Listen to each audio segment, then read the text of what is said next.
This video is sponsored by V-Guard. तो doctor गुरु प्रकाश, मेरा सबसे पहला सवाल तो आपसे यही कि आरक्षण सामाजिक कल्याण तो रहा नहीं, फिर ये तो वोट बटोरने की पॉलिटिक्स के टूल के तौर पर इस्तेमाल कर रही हैं तमाम पार्टियां, सब कर रही हैं और आप भी कर रहे हैं। गरिमा जी, आपको और पैनल में उपस्थित सभी वरिष्ठ साथियों को हमारा नमस्कार। गरिमा जी, सबसे पहले तो मैं आपको अपने हृदय की गहराइयों से आभार व्यक्त करना चाहता हूं कि केंद्रीय विश्वविद्यालय हो, संस्थान हो, अलग अलग संस्थानों में उचित सामाजिक प्रतिनिधित्व है कि नहीं, ये आज का प्रश्न होना चाहिए। केंद्रीय विश्वविद्यालय के साथ साथ हमारी न्यायपालिका में है कि नहीं है, मीडिया में है कि नहीं है, सिविल सोसाइटी में है कि नहीं है। आज कम से कम इस विषय को लेकर के सजगता आई है 75 वर्षों के बाद, यह स्वागत योग्य विषय है।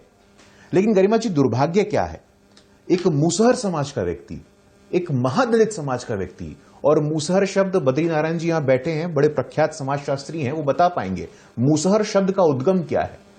वो समाज जो खाना ना मिलने पर चूहे को भी मार के खाता है। कितनी गरीबी, कितनी गुर्बत, कितनी दयनीय स्थिति में वो समाज रहता होगा। और जब उस समाज का एक व्यक्ति मुख्यमंत्री बनता है तो बिहार के वर्तमान मुख्यमंत्री कहते हैं तुमको कुछ ला, ला,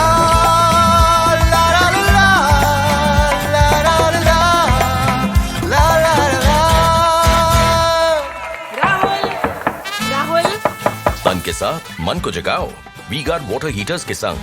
वी-गार्ड। पता है तुम्हें, कोई आइडिया है, तुम्हें कोई सेंस है, ये नव सामंतवाद का चेहरा है। गरिमा जी, मैं आपको बताना चाहता हूं, इस प्रकार का अपमान मुझे नहीं लगता है कि मुसहर समाज, दलित समाज, महादलित समाज के किसी भी व्यक्ति के साथ भारत के राजनीतिक इतिहास में हुआ होगा। ठीक है। और दूसरा पॉइंट, बहुत अच्छा किया आपने कि नीतीश कुमार जी के जातिगत जनगणना को भी आपने यहां पे रखा है।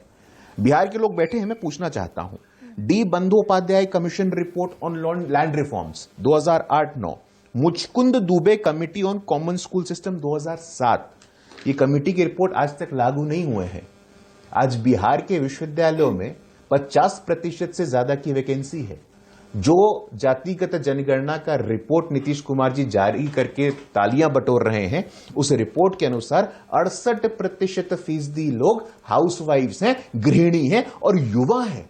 इनको यहां पे नहीं लिया जा सकता था क्या, मैं पूछना चाहता हूं। लेकिन आपकी जो सामंतवाद की सोच है, इसको जग जाहिर करने की आवश्यकता है।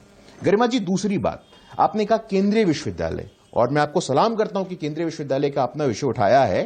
केंद्रीय विश्वविद्यालयों को लेकर के एक एक्ट आया था 2019 में। उस एक्ट का नाम है सेंट्रल यूनिवर्सिटी रिजर्वेशन इन इंस्टीट्यूशन, जिसको हम लोग रोस्टर एक्ट भी कहते हैं। उस रोस्टर एक्ट के माध्यम से पहली बार गरिमा जी, जो आरक्षण सिर्फ असिस्टेंट प्रोफेसर यानी कि एंट्री लेवल जिस पे हम लोग हैं अभी, उस पे मिलता था, लेकिन उस एक्ट के बाद यह सुनिश्चित किया गया कि एसोसिएट प्रोफेसर के लेवल पे, प्रोफेसर के लेवल पे भी अनुसूचित जाति, अनुसूचित जनजाति और अन्य पिछड़ा वर्ग के लोगों को आरक्षण मिले। आप कल्पना करके देखिए कि 19 के पहले ऐसी व्यवस्था ही नहीं थी। बड़ी खूबसूरती से, बड़ी खूबसूरती से व्यवस्था ही नहीं थी कि एसोसिएट प्रोफेसर और खूबसूरती से आप सारे फैक्ट रख रहे हैं, लेकिन मेरे सीधे सवाल पर, मेरे सीधे प्रश्न पर आ जाएंगे तो आई विल फील ग्लैड।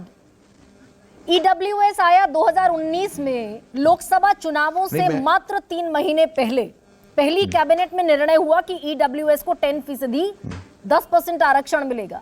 4 साल बाद जमीन पर जो स्थिति है मैंने बताई कि 35 यूनिवर्सिटी में से 31 यूनिवर्सिटी में एक भर्ती नहीं हुई 4 साल में। तो आरक्षण is equal to political tool. नहीं, देखिए गरिमा जी, मैं बोलो, आवाज कम करेगा। नहीं, देखिए गरिमा जी, आरक्षण इज अ पॉलिटिकल टूल, ये दुर्भाग्य है। और मैं सहमत हूं आपसे इस बात पे कि किस लोगों ने इसको पॉलिटिकल टूल बना दिया है। 1990 में जब ये कहा जाता है कि आप आरक्षण लागू करके you have brought the country on the edge of caste wars, तो ये पॉलिटिकल टूल तो बना ही दिया गया है। और 2019 का ईडब्ल्यूएस जमीन पर नहीं आएगा तो किससे सवाल पूछा जाए? गरिमा जी, मैं जवाब दे रहा हूं, लेकिन चलिए, आपको हमसे कोई विशेष नहीं है इसलिए आप टोकती हैं बार बार। गरिमा जी, देखिए, 2019 में जो बुनियादी परिवर्तन हुआ है उस बुनियादी परिवर्तन को बताने की आवश्यकता है। कुछ नाम मैं आपके सामने ले रहा हूं और मैं सशंकित हूं कि मेरे यहां के वरिष्ठ साथियों को उस नाम को लेकर कुछ जानकारी होगी कि नहीं होगी। टीवी कट्टीमनी, तेजस्वी कट्टीमनी, बीएल चोपड़े, प्रोफेसर सिकंदर, सोनझरिया मिंज, ये लोग कौन है गरिमा जी? ये दलित समाज के, आदिवासी समाज के वाइस चांसलर हैं। तो आज दलित समाज और आदिवासी समाज का व्यक्ति वाइस चांसलर बनने की सपना देख सकता है।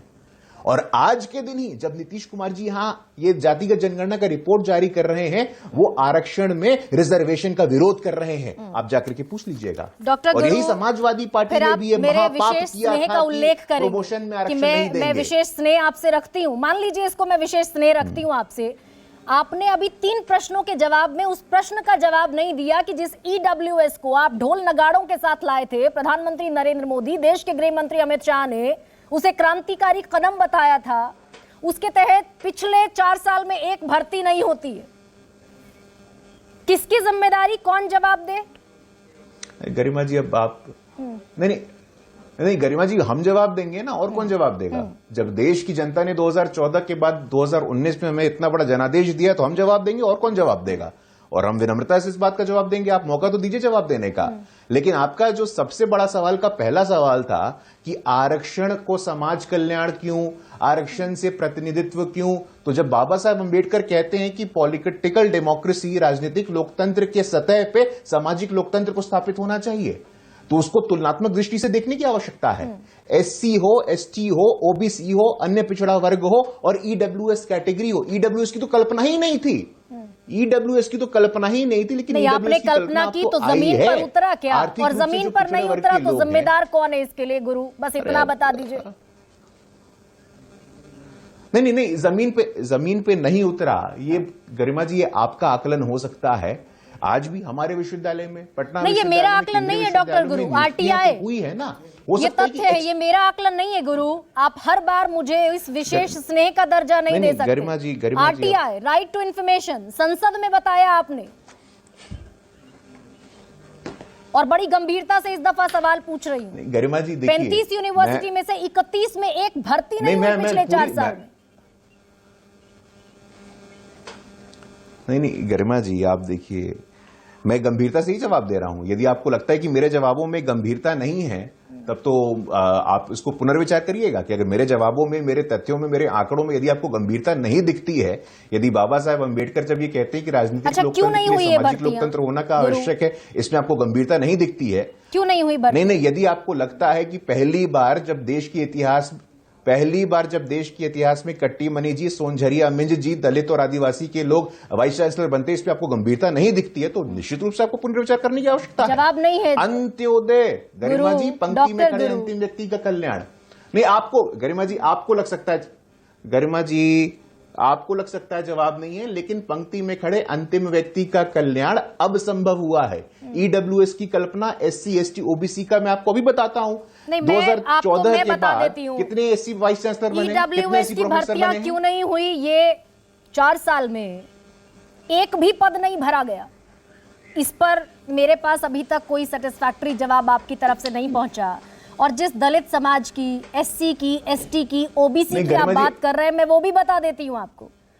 ओबीसी की आबादी 1931 की जनगणना के मुताबिक 52% है, और ग्रुप ए में हिस्सेदारी मात्र 16.8, ग्रुप बी में 15.7 और ग्रुप सी में 22.5।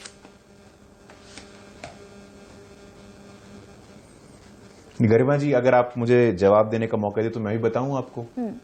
ओबीसी के साथ एससी, एसटी की भी बात करिए ना। केंद्रीय विश्वविद्यालय में 1306 टीचिंग स्टाफ अनुसूचित जाति के हैं, 568 एसटी के हैं, 1740 ओबीसी के हैं। नॉन टीचिंग स्टाफ केंद्रीय विश्वविद्यालय में 2063 एससी के हैं, 1186 एसटी के हैं, 2342 ओबीसी समाज के हैं।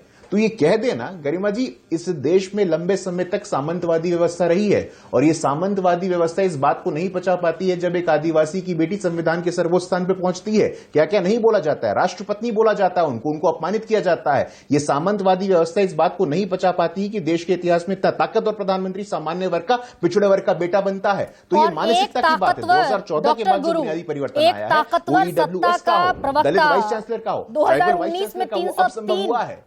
कमेंडेट मिला था आपको, वो ताकतवर सत्ता ये नहीं बता पा रही है कि पिछले 4 सालों में एक भी भर्ती ईडब्ल्यूएस की क्यों नहीं हुई। This video is sponsored by WeGuard.